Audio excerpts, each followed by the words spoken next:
Hello boys and girls, welcome to my channel, I'm ForClassic and welcome to BenchART. So for today what I do have needed is Ori and the Will of the Wisps. This game it is developed by the Moon Studios, the same developers behind the first Ori game, and they are using Unity just like the first game, but completely revamped. So I'm playing at 1440p in here. This is the graphical settings of the game. It only allows you to select full screen or not, motion blur or not, VSync or not. There is pretty much no graphical settings, but if you look to the recommended settings, these guys recommend a GTX 970, a Ryzen 3 and 8 gigs of RAM. So I would say that we are above the recommended, which is good. And because of that, I decided to test the game with 1080p, 1440p and 4K. 1080p, it was easily above 60 frames per second all the time, so there was no issues with the performance. 1440p, the average was pretty good, an average of 109 with a 1% low of 65.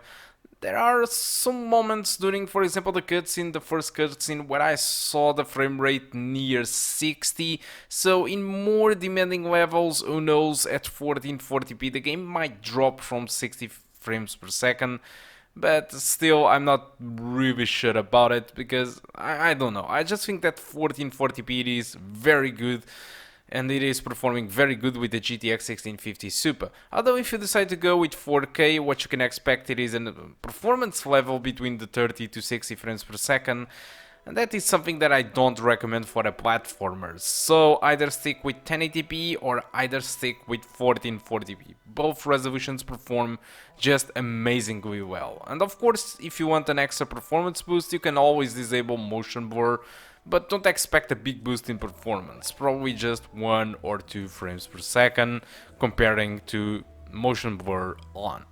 Alright, so what is this game? This is a side-scroller game.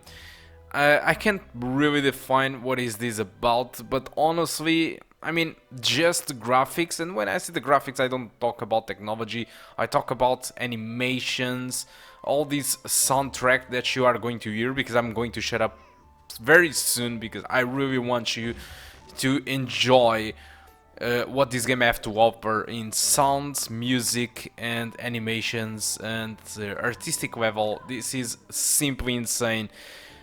It is an Xbox exclusive, although it is also available on the PC. You can get the game from the Game Pass by paying, I believe, $5 per month, and you will get the game, the full game, or either you buy the game from Steam at $29.99. Most of the Steam users, they just gave it, I don't know, around 93% of score. Metacritic gave this game a score of 89. So this game, it is being very well received, and I can actually see why. This is simply amazing. This is a game done with passion and obviously with money, but you can clearly see how well this game have, you know, how good the game it is just by all the work that have been done in the animation system, sound design and the story behind it. Everything, it is just a love letter to the game. It is simply amazing. And if you go to the Steam comments, you will see that all the people are really satisfied with the game. I only found a negative comment complaining about some bugs, but apart from that, all the people are seriously satisfied with the game. It is simply amazing. Alright guys, so I'm going to shut up because I think you should really hear the music and the ambience and enjoy the game as it is supposed to be. Alright, so guys, thank you a lot for watching, and I do hope to see you soon. Goodbye.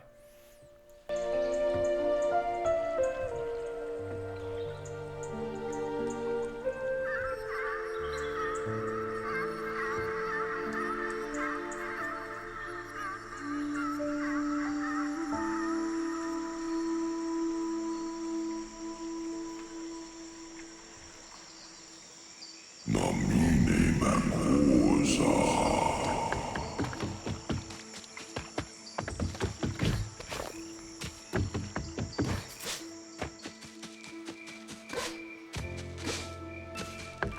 Nija Sushime.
Come, Tadashi.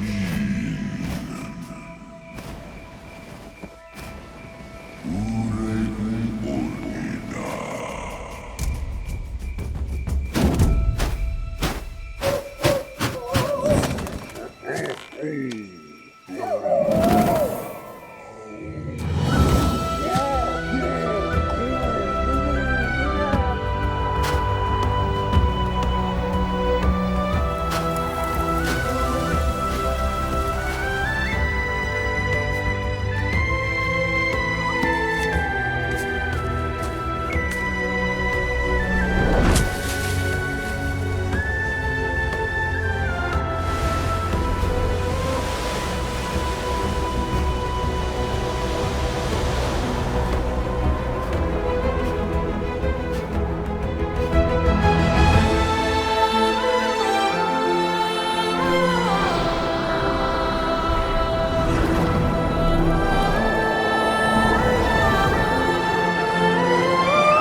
Ayutan gelo. Turan. Matan. Nugsam. Ono yuton na nuj. Narakutin. Jinshelo to. Ikes. Isoke na nuj. Ami.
Yotonan onok niira. Eza ujik. One. Aninu.